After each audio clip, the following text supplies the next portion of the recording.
guys are live. Dre, I think you're live, homie. Oh, we're good. Oh, wow. Here we are. We are live with Jeremy Springer, the special teams coordinator of the New England Patriots. Jeremy Springer, thank you so much for joining us. Can I ask you, is this the pinnacle of your career coming on Top Step TV? I have to ask. Man, it is. I ain't gonna lie. I haven't been to Super Bowl yet, but I've never been on a day trading site, and I'm excited to just be on here talking to people that aren't really in my realm of work per se, but it's still fun to get to talk to other people. Awesome. That is true. Yes. Oh, okay. So here in trading, we compete, right? Mhm. Discipline, motivation, consistency, grinding, and I'm sure you're looking for the same. The New England Patriots. What is it like working with the best of the best of the best? And what are some of those characteristics and traits that you see that make them your kind of guy, our kind of guy? What does that mean exactly? And what do you look for? Yeah, I think when you're looking at the top of the top, the best of the best, we just had our draft, so we were picking guys in the first round, second round. Overall, it's the consistency of what they Hmm. do, right? Consistency is by far the biggest thing. When you look at our head coaches, I've been around Sean McVay, now Mike Vrabel. I've been around some really good players like Matthew Stafford, right? And those guys all have one trait. They're very consistent at what they do every day. They're Okay. going to come and show up at the same time. They're going to have a routine, and they're going to be very diligent on that routine. The players that we look for, like the Will Campbell that we got in the first round, the Travion Mhm. Henderson that we got in the second round, those guys for 4 years, they were consistently really, really good at what they did. That's first and foremost of what we look for. And then after that, it's like, as an organization, what are we looking for off the field, right? What kind of things what is he doing in the community? What is he doing around his teammates? How is he with his family? How is he with the president of the university and things like that? And that all kind of formulates an idea of what we want and how we're going to bring that guy on board him and go from there. How do you know if they are not your guy? Are there any red flags that you look for specifically? Obviously, they're all amazing at what they do in their profession. And here in trading, sometimes it's just about P&L, profit and losses. If you make money or lose money, I guess is the bottom line. But there's more to it. And same dealing with professional athletes. How do you know if they're not your kind of guy? Like, what exactly? Is there any telltale traits? Yeah, I think again, I think it always fits on what your organization is looking for. Like, what are Okay. you as an organization? For us, what are we looking for? Guys that are really good off the field. If they're guys that Uh-huh. are not doing stuff in the community, guys that are not doing stuff with the university, that's always kind of a backwards deal. If they're a guy that's maybe late to meetings or a guy that doesn't show up to their training room or doesn't eat right, doesn't take care of nutrition, those are Mhm. all red flags for us. And he might be the best of what he does, but you can tell by those things right there that maybe a 10-year veteran you might not be able to sustain at this level, because at this level they're all really good at football. Right. I mean, they're all really, really good. But what are they doing off the field consistently? Again, the consistency part of it, to be able to translate that into a 10 to 15, 12, 13-year career. Those are the guys that we're trying to find right there at the end of the day. So basically, it's longevity. Longevity is the name of the game in the NFL and professional athletics, and same here in trading. Looking for those that can consistently do it. They wake up at the same time, same diet, same regimen. They bring the juice, Jeremy. What does it mean to bring the juice? Hey man, I'm gonna tell you one thing with our guys. Hit me. With professional athletes, you know, they are always looking for an edge. Okay, that's Yep. first and foremost.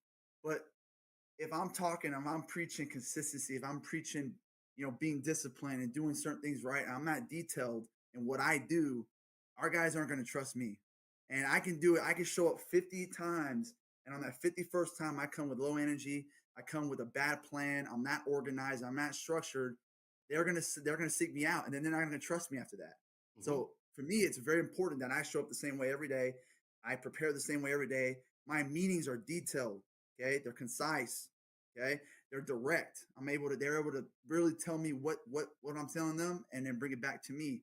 Those things right there have to be important. And then, like, when we're in the cafeteria, am I connecting with our guys? Like, I want to inspire them. In order to inspire them, I got to connect with them.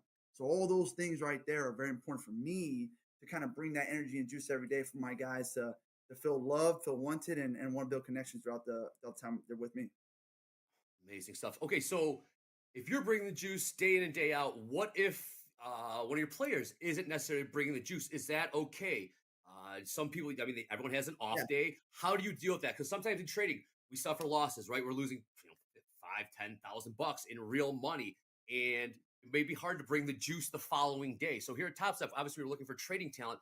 if one of your players is, not bringing the juice that day because they're having an off day, what do you do? What can we do to help the trader or the player bring that juice? That's a very good question because again, it's I think you can definitely relate that to us. We had a poor season last year, we went 4-13, right? So you're Mhm. losing games, the media's all over our back, you're gonna get fired, this and that. So it's hard to come in. It's easy to come in when you're winning, as you guys know. When you're Easy, winning, you're on top. It's easy, bro. Like no it's all problem. good. Yep. But that's what we're building right now is connection. And the connection part of it, me understanding what he likes, how he gets motivated versus Javon, what he likes Sure. to get motivated from, building those connections right now so that when we get into training camp, when we get into the season, and this guy's having a low or he's having a dip in his performance, how Right. can I reel him back in? I'm okay if he has a bad day. Mistakes are mistakes, failures are failures. I invite that. I'm the same way. I don't mind failing. You learn from it. But when Right. they're having those days, having those times, we're in those ruts. I think having the connection part is vital to be for them to be able to trust you and to be able to move on and trust what you're saying is right, and so that they can feel better moving forward and better into the future. The connection's everything. The connection. How do you get that connection? You get to know them on a personal level, their family, Personal level, where they're from, their everything. upbringing. What is like? So how can we connect? Give me some tips on how we can connect outside of just snap the ball, run, block, pass, things like that. So they do gain the trust because here Top Step, they need to gain the trust in the markets, in the firm, in the coaches as well. It's more than just buying low and selling high. So how do you actually get that connection? How can we get our connection with the traders like that? What do you do? You just said it. You just said it. Like this is what I've as I've gotten older in my career and been around some really good coaches and really good players. It's not always about football. So I try to find time. I don't try. I do find time. Okay. Like we have our cafeteria, which is I'm in my office is like right there. Meeting Yeah. room's right behind me. Okay. So instead of going in the cafeteria and sitting down and talking running back play with our running back or talking about special pump protection, I want to talk about his family. Like, Mhm. hey, what's up, man? What's going on with your wife? What's going on? What's going on in your back end? And through those conversations, through time, when they come in my office, like, let's not talk about football right now. We can talk about that a lot, but let's talk about what's going on in your life. And those connections that I build right now, that's what the off-season phase is for, from now until the middle of June before we get into training camp. You build those connections now so that they trust you. So when you are trying to get them out of a rut, when you are trying to tell them everything's going to be okay, they trust you because it's not just about football. It's about life outside of football. And I think that's where I've kind of grown over the years. And now working in the NFL, it's still the same thing. High level guys, Sure. you can say one thing, like, oh, they're all, you know, money driven, they're all this and that. At the end of the day, it's about relationships and connections. And when you have that, you can really build trust around the organization. They build trust in you, even when the times are high and the times are low. They're not all money driven. Okay, but at the end of the day, isn't it all about wins and losses? Winning's everything, right? Well, if you guys are winning and you see them getting comfortable, because here in the markets, winning takes care of itself, right? But sometimes you get complacent, so sometimes you get comfortable, you start feeling yourself. You got to make sure that everyone's still sitting up straight, right? In those meetings, you're still eating right and things like that. Do you? Is it? Do you hate losing more than you like winning? Is that how it is, or what? Like, It's you know what I'm saying? it's not even about that. Like, yeah, winning Okay. is the name of the game. Like, in order to sustain in this profession, you have to win consistently. Plain and simple. That's why coaching and that's why being a player is hard in this profession because when you're losing a lot, usually guys get fired, guys get traded, things like that. But the culture and what you set from day one has to continue to be the same whether you're 5-0 or you're 0-5.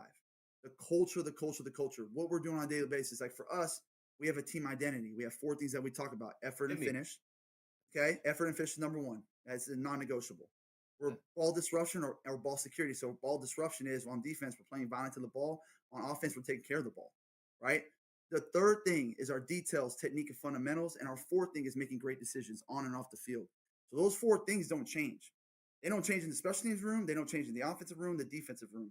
Those four things got to stay consistent from day one to day 500 because it's always easy day one. It's always easy, like I said, when you're 3-0. But if those things aren't being upheld early on, then they're really going to become a factor when you're 0-5 and everyone's talking different coaching points, different identities, and now we're not cohesive. We're not working together. Sure. We gotta be consistent on our identity and what we're preaching day to day. I guess, like you said, the easy time, the winning takes care of itself. It's the tough times where that consistency can be broken. and those four pillars, if you will, can be shaken. What I gotta ask you, what does it look like in a locker room if the team is 0-5? I don't know if you ever have been 0-5 when people are pointing the finger. You know, sometimes in the markets, you point the finger at perhaps the market, the technology, when indeed it is yourself that needs to look in the mirror.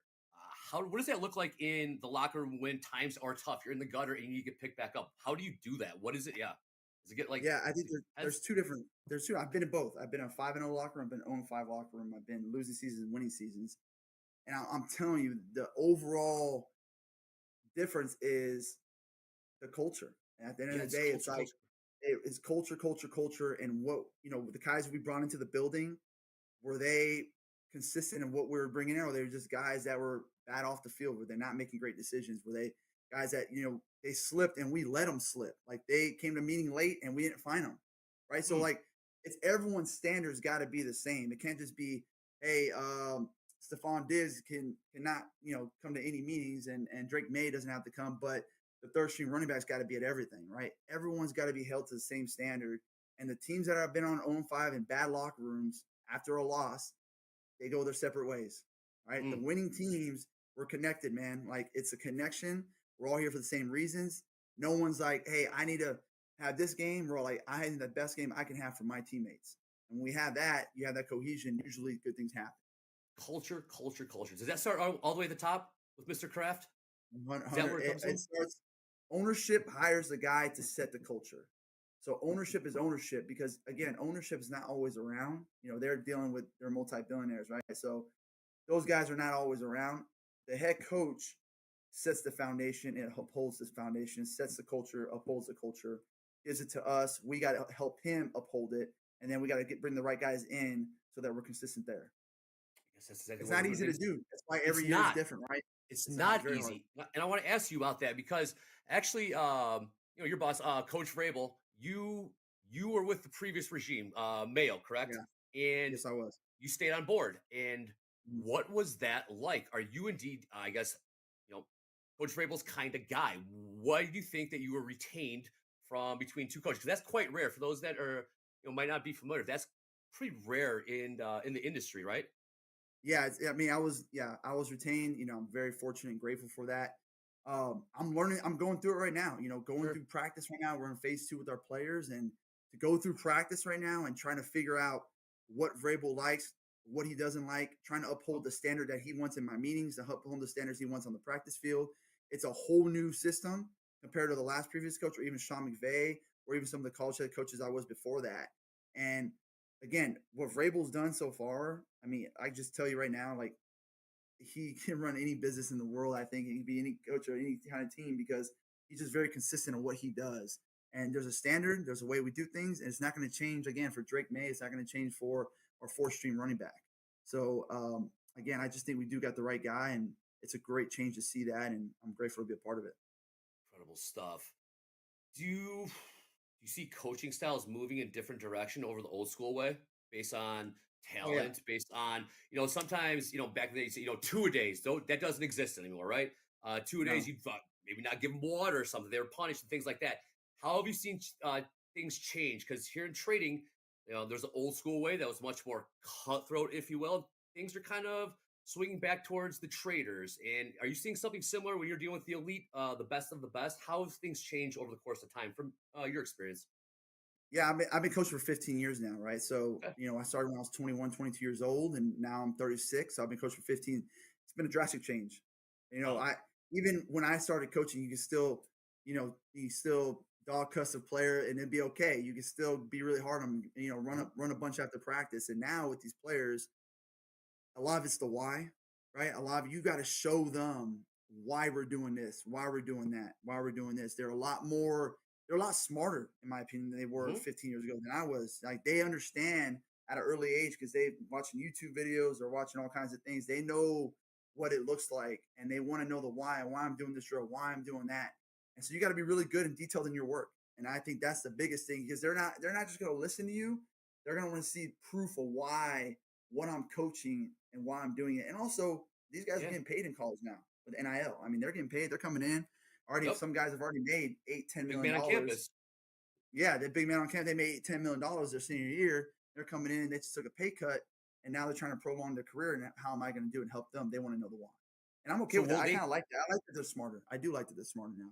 That's yeah, fair enough. Will they ask you why? I mean, will they just be point blank like, Coach, why the hell are we doing this? Or do you preempt it with that? Do you tell them the whys right out of the gate, or do you wait for them to ask? Because you're in trading. Sometimes coaching styles change, markets change, and we need to adapt. And they will ask why.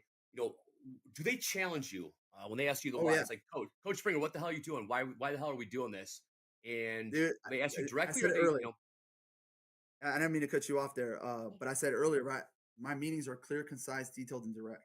Mhm. So when I do that, there's an objective for my meeting, okay, and then there's the why behind it. Like this is the objective. This is what we're trying to learn today, and I'm gonna show them how we're gonna learn that and why we're going to learn it. Okay. And then they got to be able to tell me back. They're the direct part of it, right? They got to be able to tell me there's a lot of questions in my meetings, a lot of giving back. And I just think when you do that and you have a system for how you do meetings, it's going to give them the why. It's going to give them the reason why we're doing it. And if they have questions, well, then I'll have that, detailed part up.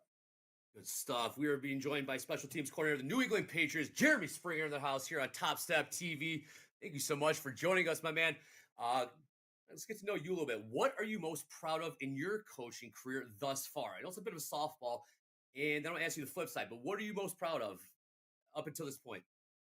You know what? I'm just been proud of the journey that I've been on so far. I think life's a process, and I've been, 7 or 8 different places now in my career, and Yeah. every place is really I got to meet new people, build new friendships, develop my personal self, my ego, my non-ego. I've learned a lot throughout that time, and I've been grateful for that. And even now living in the Northeast, grateful for the summertime and the springtime because the winters suck.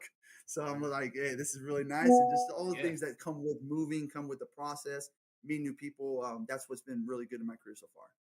Good stuff. What's it like dealing with diva athletes? They're getting paid to say they're getting paid a ton of money, and you know what? They're just not feeling it this day. Sometimes our traders are making a bunch of money, and they think they know what's best. And you know what? Hey, numbers don't lie. How do you deal with that? I mean, what do you do when it's coach like, nah, coach, I'm just not feeling that right now? How do make them Dep- see the light? I've done it What do two you? ways. Yeah, Sometimes I hit me. talk shit to them. I talk shit to them, and Huh? sometimes they like that, and they'll get their shit going. Or Uh huh. sometimes I'll let them be a diva, and then I'll bring them in my office, and that's a connection part. I have a connection with the guys already. Bring them in my office, like, come on, dog, what are you doing, man? You making us? What are you doing right now? Like, Uh huh. this is not professional. So there's ways to handle it. I think there's two different ways. It just depends on your relationship with the guy and what he's doing. Also, I coach special teams, so Yeah. the Drake Mays, the Stephon Diggs, they ain't playing for me. So there's some of those guys I don't have to deal with on a day-to-day basis, and some of our other coaches got to deal with those guys if they're being divas. But so far, I haven't ran into a bunch of that just because I think I've been around some good guys, and I think the connection part is the most important, which they've been able to trust me. How important is confidence in yourself for the player and the coach? Hell, I mean, you see the headlines. Maybe you're not reading them, but I'm sure you get the whispers and then you get fed back to you when you're feeling the heat. You got to believe in yourself. Do you or the players, you guys ever question yourselves? Like, am I doing this right? Could things be better? When confidence is shaken, because trading here, it's easy for confidence to be shaken, and you start start questioning yourself, saying, am I cut out for this? What do you do? What can we tell our traders to keep believing yourself when confidence is shaken? Yeah, I mean, that we can so relate on that, right? I mean, when you're having bad days, when you put so much time into a practice or a game, and then you lose or you get your ass kicked, you Yeah. get humbled. Those are things that happen to me all the time still. And the biggest thing is I always kind of fall back to, what I do daily, my routine. I'm going to work out in the morning to take away the anxiety. I'll meditate at night to Hmm. just kind of accept the day and be grateful. Those are like things for me, right? Yeah. And I just think at the end of the day, I'm exactly where I need to be. So failure is okay. I'm okay with failing, and you got to be okay with that and say, all right, I failed today. I had a shitty day, Yeah. bad practice. We're 0-4 right now. Accept it. Know that you're exactly where you need to be and learn from it. Have that growth mindset, and like you can't have a mindset where you want to win every time because you win every time. You don't know how to lose. You don't know how to fail. So I'm okay with that, and I know it's a part of a process my entire life. It's never going to stop. So I just try to keep things in perspective and kind of move Uh-huh. on from there. Man, oh man, Jeremy Springer joining us.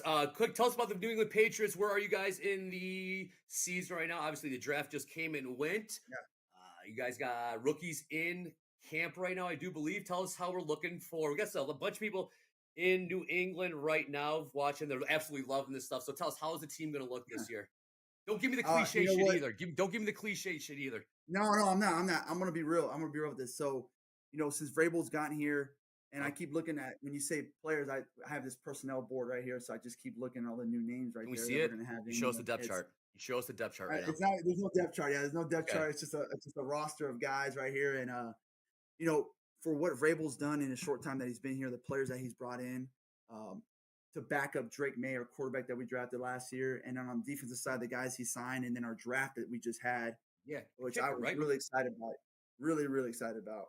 What you Uh, say? you guys drafted a kicker, correct? Rookie kicker?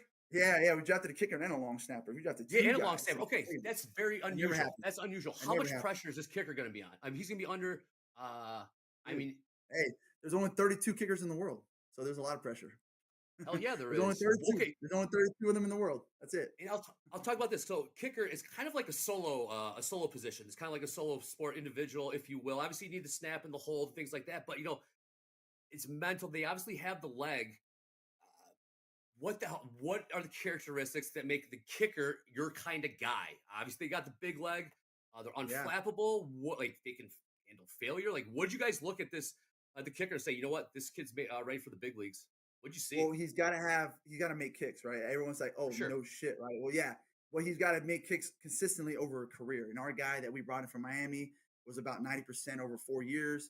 He had a damn good career in Miami, he kicked in a lot of big time football games. The second thing is he really kicking in real environments, right? Like, is he kicking in with 80,000 people or is he kicking with 10 people in the stands? Like, I want a Mhm. guy that's been through the fire because he's going to be through the fire here when he's playing Gillette, when there's 90,000 people when you're Yeah. watching playing on CBS. So that kind of thing is there. Then I look at the different traits, which I'm not going to get too much into, but like the ball flight, the ball rotation, the Ah, height that it gets off his leg, those are important things. But I think one of the most important, it's very, very undersold, is what kind of guy is he? Is he kind of like a guy who's, and I say this, not being mean, but say a it. specialist in a way where he has no friends on the team. He's kind of hidden. We've all seen those kickers and his long snappers that are kind of different, that kind of hang off to the side. Or is he kind of like an athlete? Did he play sports in high school? Did he do some things in college? Who were his best friends in college? Were they linebackers and tight ends, or were they just specialists? You know, is his girlfriend good looking? Is he a competitor? Those are the things Yeah. that I look for right there. Like, there's a lot of different things I like to see, and I think those things are important right there, and it's a whole collective. And I think we got the right guy from Miami to do that. It's And to more go than back, just and what happens. I don't mean to cut you off, but you let me finish the last thing. I think we're Yeah, gonna you're the in man. the summer. Summer would be great. Don't give me during football season though. Hell yeah, you're busy. You're busy, man. One of the best right here. Jeremy Springer. Ty says, "What's up?" By the way, I love that guy. Thank you. Thank you. we'll get out of here. Thank you so much. Top Step TV. We got meat coming up here on the other side of this. Coach Jeremy Springer in the house, only on Top Step TV. Let's take a quick break. Turn it over to, we got meat in the green room. Coach, thank you so much. This is Top Step TV. Thank you. Let's go. Where else do you get this stuff?